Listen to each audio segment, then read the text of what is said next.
Good morning, class.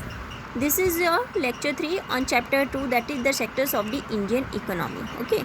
So next topic is where are most of the people employed. Before this lecture we have studied about three sectors, that is primary, secondary and tertiary sector, and what is the importance of tertiary sector in production. ठीक है, we have studied about it.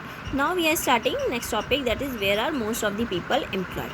So India is that while there has been a change in the share of the three sectors in GDP, a similar shift has not taken place in employment. अगर हम GDP की बात करते हैं, जो हमने GDP हमने पढ़ा था, जैसे कि तीनों सेक्टर्स का जो प्रोडक्शन होता है उसको GDP बोलते हैं, जो टोटल सम होता है, ठीक है ना.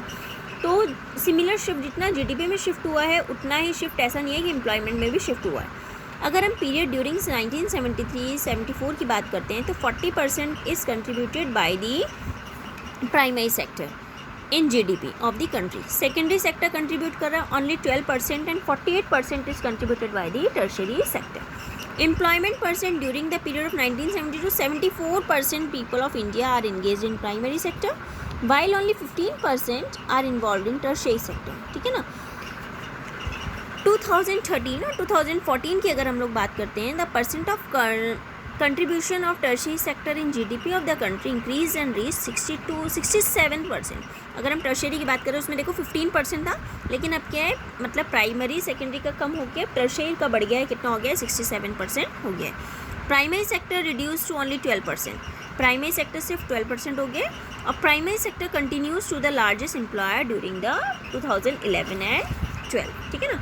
देखो आपकी एनसीईआरटी बुक में ऐसे करके दो ग्राफ दे रखे हैं, share of sectors in GDP and share of sectors in employment. You can see there that in 1970 GDP is 40%, or you can say between 40 and 50, but in 1973 employment share is 74%, that is 70 और 80 के बीच में. ठीक है ना. Exact हम नहीं बोल सकते क्योंकि इसमें एग्जैक्ट लाइन नहीं है. अगर हम उसकी बात करते हैं, सेकेंडरी की बात करते हैं, तो सेकेंडरी देखो कितना है, उसमें 60 तक है.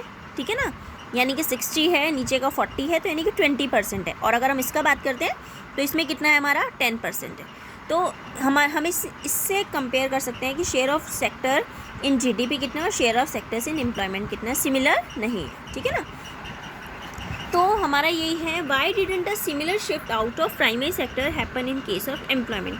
ये इसलिए हुआ है क्योंकि enough jobs were not created in the secondary and tertiary sector. क्योंकि उस टाइम पे क्या था कि ज़्यादा जॉब्स नहीं थी सेकेंडरी और टर्शियरी सेक्टर में. इवन दो इंडस्ट्रियल आउटपुट और the production of goods increase by 8 times. अब जो अगर हम उस पीरियड की बात करते हैं तो जो गुड्स का प्रोडक्शन होता है वो 8 टाइम्स बढ़ गया है. एम्प्लॉयमेंट इंडस्ट्री में बढ़ गया है rose by only 2.5 times. Same applies to tertiary sector as well. Same ही जो है टर्शियरी सेक्टर में भी हुआ है. ठीक है ना. Now while production in the service sector went up by 11 times. Service sector जो है उसका प्रोडक्शन कितना बढ़ गया, 11 टाइम्स बढ़ गया. एम्प्लॉयमेंट सर्विस सेक्टर में लेस देन 3 टाइम्स हो गया. इससे रिजल्ट क्या हुआ है कि जो हाफ वर्कर्स हैं, more than half of the workers in the country are still working. अभी भी क्या करते हैं, प्राइमरी सेक्टर में काम कर रहे हैं, यानी कि ज़्यादातर agriculture producing only a quarter of GDP. In contrast to this, जो सेकेंडरी सेक्टर है या टर्शियरी सेक्टर है वो एम्प्लॉय करते हैं less than half of the people, लेकिन प्रोड्यूस क्या करते हैं, 3/4 ऑफ द प्रोडक्शन. ठीक है. Does this mean that the workers in agriculture are not producing as much as they could. इसका मतलब क्या ये है. So what it means is that there are more people in agriculture than is required. So even if you move a few people out, production will not be affected. अगर हम लोग कुछ लोगों को बाहर निकाल देते हैं तो तभी भी हमारा प्रोडक्शन कोई कमी नहीं आती है, वो हमारा प्रोडक्शन वैसे ही रहता है. In other words, workers in agriculture sector are under employed. For instance take the case of a small farmer Lakshmi. उसके पास अपनी 2 हेक्टर्स ऑफ अनइरीगेटेड लैंड है जो सिर्फ रेन और ग्रोइंग क्रॉप्स पे जैसे जवर और अरहर पे क्या करती है, डिपेंड होती है. ठीक है. वहाँ पे सिर्फ यही चीज़ें होती हैं. जितने मेंबर्स हैं उसकी फैमिली के 5 मेंबर्स हैं, वो पाँचों के पाँचों वहाँ पे काम कर रहे हैं. क्यों? क्योंकि उनके पास कोई और काम ही नहीं है. You will see that every one is working, none remains idle. आपने देखा कि पाँचों के पाँचों मेंबर उस फील्ड में काम कर रहे हैं, कोई ऐसा नहीं है कि जो खाली बैठा है. लेकिन एक्चुअल में फैक्ट क्या है कि लेबर एफर्ट गेट्स डिवाइडेड. जो एक बंदा वहाँ पे काम कर सकता था वो लेबर एफर्ट किस में बढ़ गया है, डिवाइड हो गया है. ठीक है ना. 5 लोगों में बढ़ गया है. Each one is doing same work but no one is fully employed. हर कोई काम कर रहा है लेकिन कोई ऐसा नहीं है कि जो फुली एम्प्लॉयड हो.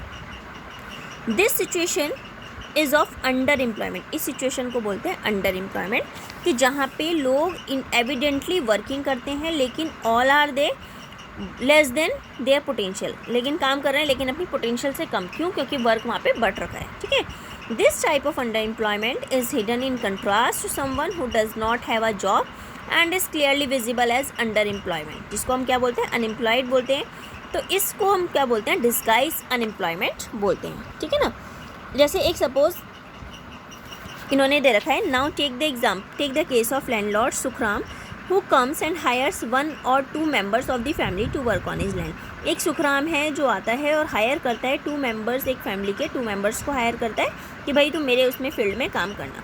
Lakshmi's family is now able to earn some extra income through wages. अब लक्ष्मी की जो फैमिली थी, जो पाँचों के पाँचों खेत में लगे रहते थे, तो उन्होंने क्या सोचा कि अब हमें अलग से पैसे भी मिलेंगे, वेजेस दिहाड़ी मिलेगी।